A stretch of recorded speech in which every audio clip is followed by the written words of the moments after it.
이라 아멘. 우리가 잘 아는 그런 예화 하나가 있어요.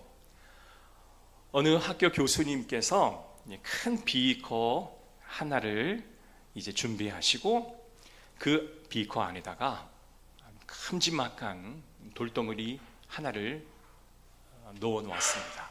그리고 질문하죠. 학생 여러분, 이 비커 안이 가득 찼나요? 학생들이 대답합니다. 아니요.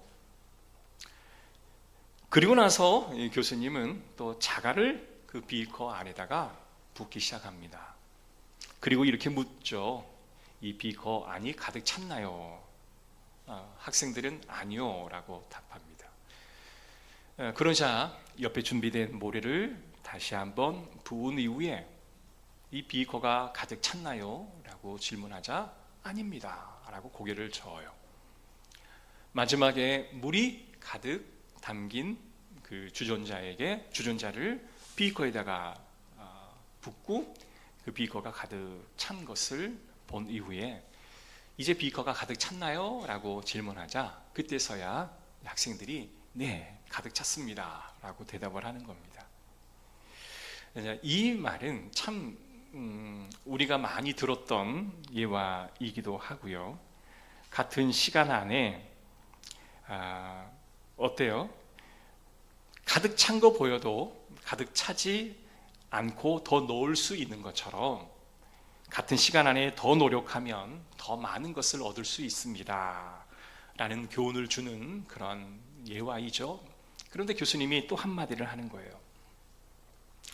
여러분들이 아는 그 교훈과는 좀 달리 먼저 큰 돌을 그 안에 집어넣지 않으면 다시는 그곳에 큰 돌을 집어넣을 수 없을 때가 온다. 그러니까 자갈을 넣고 모래를 집어넣은 다음에 큰 돌을 가운데에다가 집어넣기가 굉장히 힘이 든다라는 말이었습니다. 사실 우리의 인생도 그런 것 같아요. 정말 소중하고 중요한 것을 먼저 채워넣지 않으면 나중에는요 너무나 많은 것들이 내 마음에 가득 차버려서 그걸 넣기가 굉장히 어려운 경우가 굉장히 많아요. 한 인생을 우리가 살아갈 때 내가 어릴 때부터 모태신앙 속에서 하나님이라고 하는 나의 구원자 하나님 예수 그리스도 성령님을 내 안에 모시고 산 분들은 아니 그분 곁에다가 주변의 것들을 조금 첨가를 해도 충분히 가능한데요. 이미 한 4, 50년의 오랜 세월을 다른 곳으로 잔뜩 채워 넣다가 아니 인생의 중년이 오고 후년에 뭔가 예수 그리스도라는 큰 돌을 하나를 집어넣으려고 하다 보면 그게 그렇게 어렵다라는 거예요. 물론 성령의 은혜가 있으면 모든 것을 다 해주고 그 안에 하나님의 말씀의 은혜를 집어넣을 수가 있긴 한데 여러분 우선순위입니다.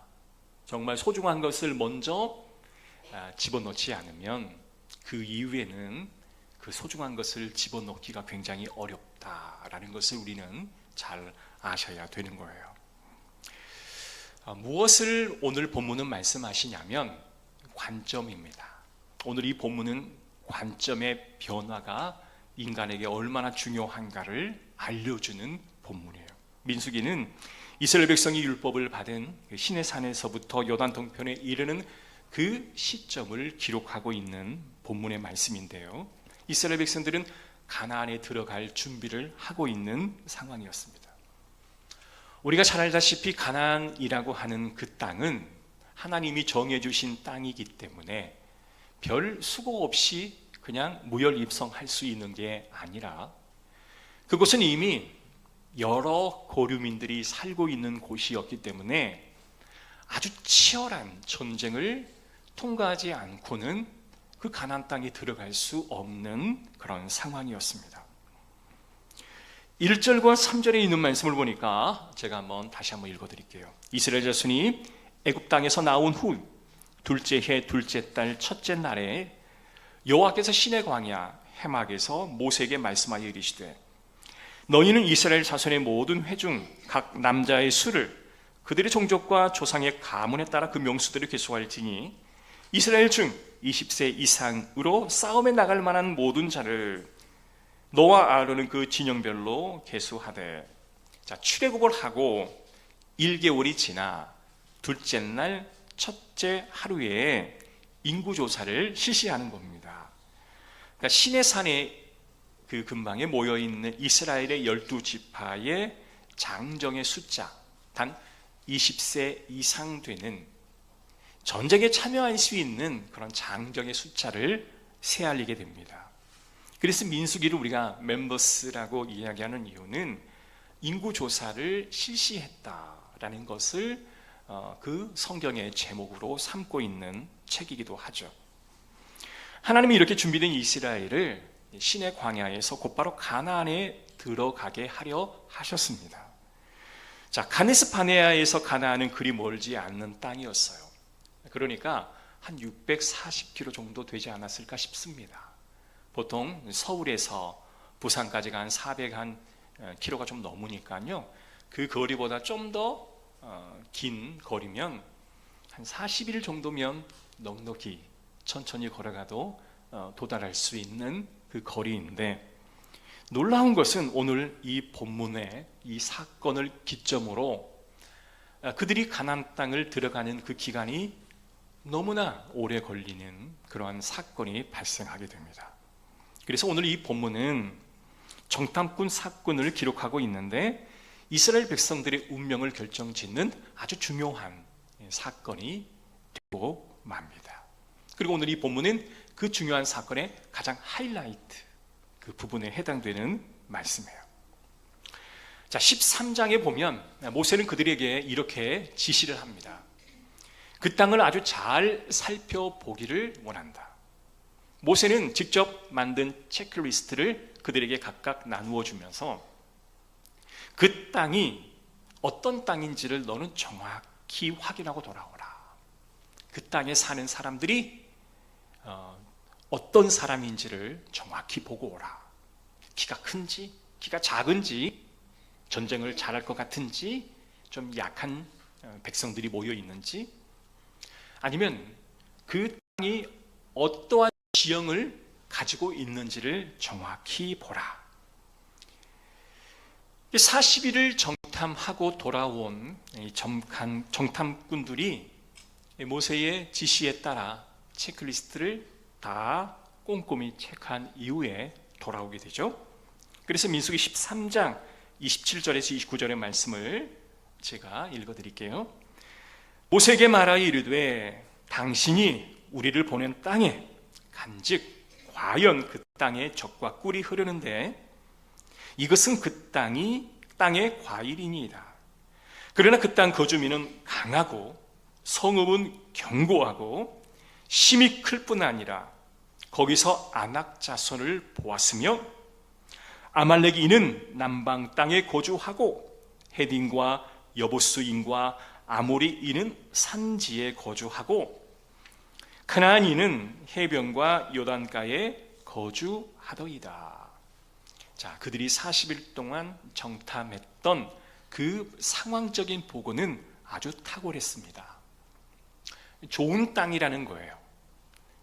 그래서 그곳에서 가져온 과일들을 직접 보여주는데 땅이 좋으니 과일도 굉장히 양질의 과일이 열립니다 라고 이야기합니다. 자, 그런데 그 다음부터 분위기가 싹 바뀌는데요, 그곳에 이미 다른 사람이 살고 있다라고 말하면서 28절에 그 땅 거주민은 강하고 성읍은 견고하고 심히 크고 거기에는 거인 네피림의 후손들이 거인족 아낙자손도 있으니 구석구석 사람이 살고 있습니다 라고 보고를 하게 되는 거예요. 그러니까 전체적인 맥락을 보면 처음에는 그 땅 참 좋습니다, 그 땅 정말 좋은 땅입니다. 자, 그런데 그 땅은 정복하기가 불가능합니다. 사람들이 술렁거리기 시작하는 거예요. 우리가 장착해야 할 땅이 너무 좋다고 하니 포도송이가 큼직하게 그 실물을 보니 마음이 술렁거렸어요. 야, 너무 좋겠다. 들어가서 살면 너무 편하겠다. 너무 풍족하겠다. 그런데 그 땅에 사는 사람들은 거인이고 들어가는 게 불가능합니다 라고 이야기하는 그 순간에 사람들의 마음이 요동치기 시작하는 거예요. 자, 그런데요, 이렇게 분위기가 한순간에 바뀌어버린 그 상황 속에서 여호수아와 갈렙이 갑자기 딱 나와서 한마디를 합니다. 말 잘 들었습니다. 그러나 우리는 그들을 이길 수 있습니다. 그 땅을 들어가서 우리가 차지합시다. 이야, 그 보고를 들었던 백성들의 마음이 굉장히 술렁거리고 불안한 상황에서 갈렙이 딱 일어나서 한마디를 하는 그 소리를 들으니 전혀 뜻밖의 이야기가 들려오는 거예요. 우리는 그들을 이길 수 있습니다. 올라가서 땅을 취합시다. 정반대의 주장이잖아요. 이렇게 하나의 주장이 상반된 주장과 딱 맞닥뜨리게 되면 백성들의 마음은 어느 쪽을 선택해야 할지 모르고 갈팡질팡할 상황 속에 빠지게 됩니다. 자, 먼저 보고했던 정탐꾼들은 그 백성들 앞에서 이제 그 땅을 나쁘게 말하기 시작합니다. 자, 한번 맥락을 보십시오. 처음에는 그 땅은 참 좋습니다. 그런데 거인족이 살고 있어서 우리는 그 땅에 들어가는 거 불가능합니다. 갈렙이 딱 일어나서 그 땅은 하나님이 정해주신 땅이니 우리 가서 취합시다 라고 말했더니 그 10명의 정탐꾼이 처음에 그 땅이 좋았다라는 그 말 자체를 이제는 왜곡하기 시작하는 거예요. 민수기 13장 31절 33절입니다. 제가 한번 읽어드릴게요. 그와 함께 올라갔던 사람들은 이르되 우리는 능히 올라가서 그 백성을 치지 못하리라. 그들은 우리보다 강하니라 하고 이스라엘 자손 앞에서 그 정탐한 땅을 뭐 한다고요? 악평하여 이르되 우리가 두루다니며 정탐한 땅은 그 거주민을 삼키는 땅이요 거기서 본 모든 백성은 신장이 장대한 자들이며 거기서 네피림 후손인 아낙 자손의 거인들을 보았나니 우리는 스스로 보기에도 메뚜기 같으니 그들이 보기에도 그와 같았을 것이니라. 여기 보면 악평하여 이르되 이게 굉장히 중요한 단어인 거예요.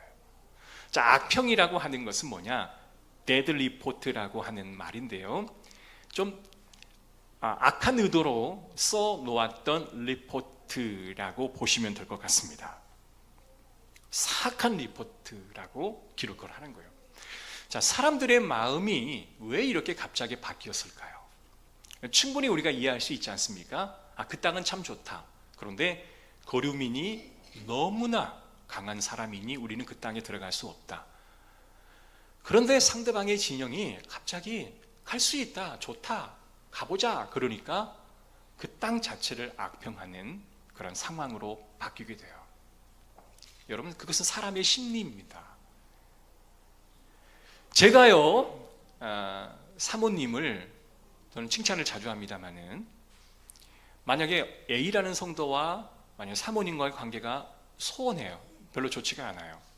그러면 제가 사모님을 제가 적극적으로 막 비방을 하잖아요.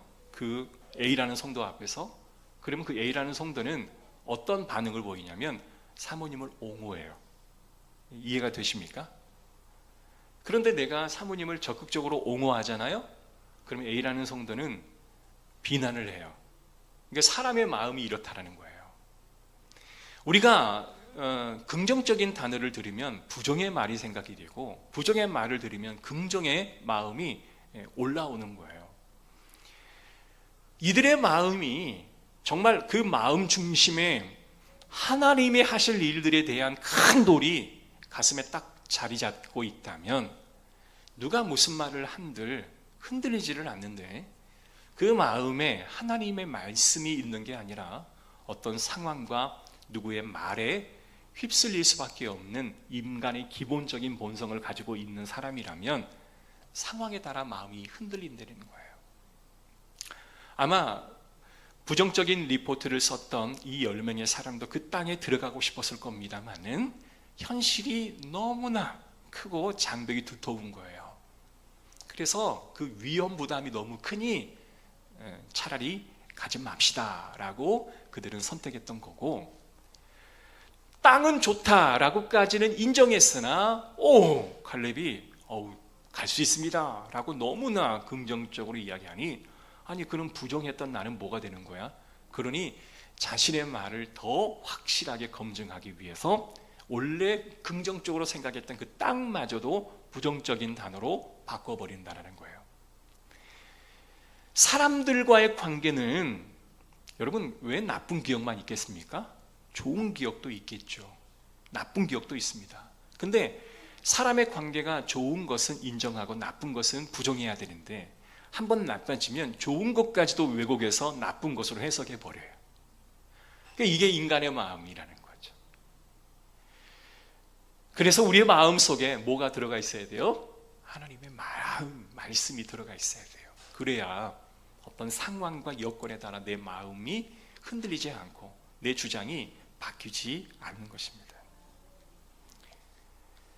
그 땅 백성들이 우리보다 강하다 이야기하면서 이미 그들은 마음속에 패배를 결정하고 있었습니다. 보십시오. 여호와 하나님께서 이스라엘 백성들을 어떻게 인도하셨습니까? 그 애굽의 문명을 10가지 기적을 통해서 완전히 부서뜨리지 않았습니까? 장자의 죽음을 현장에서 목격했고, 어린 양의 피를 문설주에 바르는 그 이스라엘 백성들은 모든 죽음이 넘어가지 않았습니까? 홍해가 딱 버티고 있을 때 그 홍해를 건너지 않았습니까? 그 시내 산에서의 놀라운 하나님의 능력을 또 체험하지 않았습니까? 그런데 이제는 정탐하는 그 보고에 의해서 그들의 마음이 사시날부 떨듯이 흔들리고 있는 거예요. 여기 보면 그 땅은 우리를 삼키는 땅이다. 이 삼키다라는 이 단어가 오케레트라는 단어인데 소멸시키다, 먹어버리다 라는 뜻입니다. 얼마나 그 사람의 존재감이 강했으면 그 사람 앞에 우리가 서면 우리는 그들에게 잡아먹혀질 것이다. 우리를 삼켜버릴 것이다. 우리를 완전히 소멸시킬 것이다 라고 이야기하면서 두려움이 극대화되어지는 거예요. 처음에는 그 두려움이 막연한 두려움이었지만 상대가 긍정의 이야기를 하니까 자신의 그 부정을 극대화시켜서 이미 나는 패배한 사람이 되어버렸다라고 고백하기 시작한다라는 거예요. 전쟁은 힘들고 어려운 싸움이죠. 그러나 그럼에도 불구하고 이 백성들이 반드시 기억해야 할 것은 뭐냐? 그들에게는 하나님과 맺은 언약이 있다라는 사실이에요. 여러분, 이스라엘을 구원하신 하나님, 홍해를 가르시고 이스라엘 병기를 그 홍해에다가 수장시켰던 하나님, 먹을 것이 없을 때 하늘을 여시고 먹을 걸 주셨던 하나님, 물이 없었을 때 반석에 물을 내셔서 그들의 갈증 나는 목을 죽이셨던 하나님, 그 언약의 하나님이 그들의 마음속에 이미 존재하고 있는데 그들은 한순간에 다 잊어버린 거예요.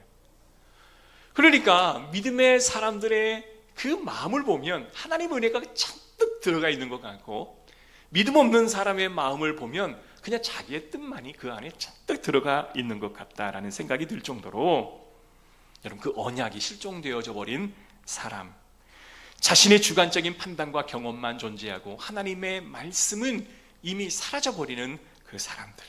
그래서 그들은 이렇게 말합니다. 나는 메뚜기다. 나는 그들에 비하면 작은 메뚜기와 같다라고 생각하는 거예요. 하나님이라고 하는 거대한 돌이 내 마음속에 딱 자리 잡고 있어야 하는데 그것이 사라지고 나니 하나님이 계셔야 할 그 자리에 다른 엉뚱한 것들이 자꾸 그 안에 들어가서 상황을 제대로 해석하지 못하게 되어버리고 말았다라는 겁니다. 급기야 그들은 모세와 아론을 원망하기 시작합니다. 그리고 모세와 아론을 보내셨던 하나님까지도 원망하기 시작해요. 자, 민수기 14장 1절 3절 우리 다 같이 한번 읽어볼게요. 민수기 14장 1절 3절입니다. 다 같이 읽읍시다. 시작. 온 회중이 소리를 높여 부르짖으매 백성이 밤새도록 통곡하였더니 모세와 아론을 원망하며 온 회중이 그들에게 이르되 우리가 애굽 땅에서 죽었거나 이 광야에서 죽었으면 좋았을 것을 어찌하여 여호와가 우리를 그 땅으로 인도하여 칼에 쓰러지게 하려 하는가? 우리 처자가 사로잡히리니 애굽으로 돌아가는 것이 낫지 아니하랴. 그들은 이렇게 말합니다. 모세와 아론을 치우고 다른 리더를 세워서 애굽으로 다시 돌아가자라고 말하기 시작합니다. 그러나 정탐 갔던 두 사람은 아닙니다 라고 이야기하는 거예요. 자, 14장 6절에 10절 다시 한번 우리 읽어보기에 합독합니다. 시작. 그 땅을 정탐한 자 중 눈의 아들 여호수아와 여분네 아들 갈렙이 자기들이 옷을 찢고 이스라엘 자손 온 회중에게 말하여 이르되 우리가 두루다니며 정탐한 땅은 심히 아름다운 땅이라. 여호와께서 우리를 기뻐하시면 우리를 그 땅으로 인도하여 들이시고 그 땅을 우리에게 주시리라. 이는 과연 젖과 꿀이 흐르는 땅이니라. 다만 여호와를 거역하지는 말라. 또 그 땅 백성을 두려워하지 말라. 그들은 우리의 먹이라. 그들의 보호자는 그들에게서 떠났고 여호와는 우리와 함께 하시느니라. 그들을 두려워하지 말라 하나 온 회중이 그들을 돌로 치려 하는데 그때 여호와의 영광이 회막에서 이스라엘 모든 자손에게 나타나시니라. 아멘. 자, 같은 상황을 여호수아와 갈렙은 전혀 다른 관점으로 해석을 하고 있고 바라보고 있는 것입니다. 언약을 주신 하나님의 입장에서 그 상황을 보는 것이죠. 자, 8절 다시 한번 봅시다. 여호와께서 우리를 기뻐하시면 우리를 그 땅으로 인도하여 들이시고 그 땅을 우리에게 주시리라. 이는 과연 젖과 꿀이 흐르는 땅이니라. 할렐루야. 자, 같은 땅을 보고 10명의 정탐꾼은 두려워하여 떨지만 2명의 사람은 하나님의 약속을 붙잡고 선포합니다. 왜 그들도 객관적인 사실이 두렵거나 떨리지 않았겠습니까? 그러나 비결은 하나님의 언약 안에 그들이 놓여 있었기 때문에 그렇습니다. 자, A그룹은 10명이에요. B그룹은 2명입니다. A그룹과 객관적으로 B그룹의 평가는 같았습니다. 땅은 좋다라는 데 동의했습니다. 두 번째 흥미로운 사실은 뭐냐? 똑같은 사실을 다르게 보고 있다는 거예요. 첫 번째 그룹은 좋다라는 것도 다르게 악평하고 있는 것이 흥미로운 사실이고, 이 사실을 보고 우리가 아는 것은 사람의 관점이 바뀌면 상황도 왜곡하여 해석할 수 있다라는 것을 알게 되어지는 거예요. 성도 여러분, 우리가 어떤 일을 하기 전에, 어떤 것을 판단하기 전에 우리가 해야 할 것은 첫 번째, 내 관점이 어디에 있는가를 다시 한번 살펴보셔야 하는 것입니다. 우리가 어떤 관점으로 이 일을 바라보고 있는가를 점검해야 합니다. 우리의 삶에도 이미 결정을 내려버리고 나서 여러 가지 많은 일들이 그 뒤따르는 것을 보게 되는 경우가 많은데요. 예를 들어 볼까요? 우리 스스로에 대해서 여러분들이 이미 결정 내려버린 부분들이 굉장히 많아요. 또 우리의 자녀에 대해서, 우리 부모에 대해서, 내가 다니는 직장과 학교에 대해서 이미 스스로를 규정 내려버리는 것들이 굉장히 많이 있더라는 거예요. 그런데 이미 우리가 쉽게 규정을 내려버리는 그 범위 안에서 그 범위를 벗어나지 않는 채 우리의 모든 생각과 행동이 나타나게 되어지는데요. 우리가 교회에 대해서 규정을 해버리면, 야, 기도해도 되겠어? 전도해도 되겠어? 내가 그 사람을 상담한다고 그 사람이 변하겠어? 그 일이 가능하겠어? 부응되겠어? 이러한 말들을 자주 하게 된다는 거예요.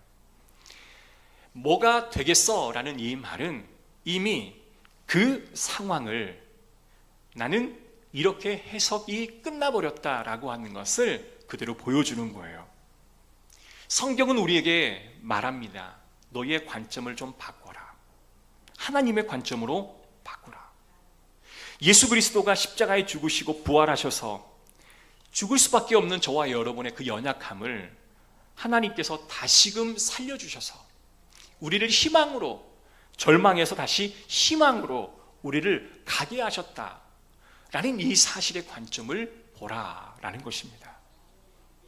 여러분, 부정에서 긍정으로 단순히 바꾸라라는 그런 말 차원이라기보다는 메마른 광야를 걸어가도 이 광야가 메마른 것이 아니라 이 광야에 하나님의 젖과 꿀이 숨겨 있을 것이다.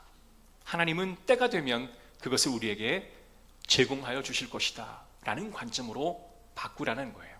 왜냐하면 하나님께서 이스라엘 백성들에게 했던 그 방식을 우리가 기억하고 하나님의 그 언약이 실제로 이루어지는 축복을 우리가 기억하고 있다면 어찌하여 우리의 삶에서 그러한 일이 일어나지 아니할 수 있는가 우리는 생각하지 않겠습니까? 이게 바로 신앙의 힘인 거예요. 그래서 하나님은 그러한 교회 공동체가 되기를 원한다라는 겁니다. 그래서 어떠한 어려움이 와도 그 어려움은 하나님이 나를 가나안으로 인도하기 위한 그 과정에 주시는 하나의 통과 절차인 것을 너희가 기억하라 라는 거예요.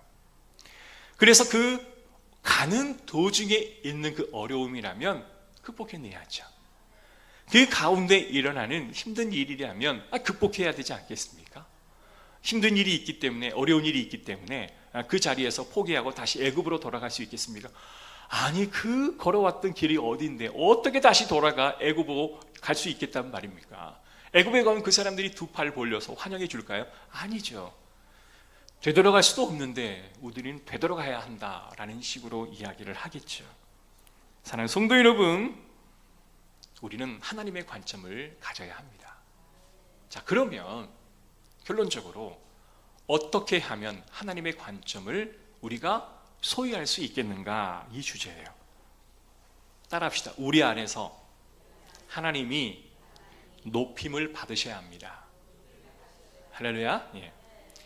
우리 안에서 하나님이 높임을 받으시면 우리 마음속에 하나님의 관점이 생겨나기 시작하는 거예요. 이게 참 신기한 게도요, 여러분들의 존재가 제 가슴 속에 있으면 여러분들이 무슨 말을 할 때도 제 마음속에 있는 그 사람에 대한 어떤 사랑의 마음이 그대로 전달되어질 거예요. 근데 여러분의 존재가 내 마음에 없어요.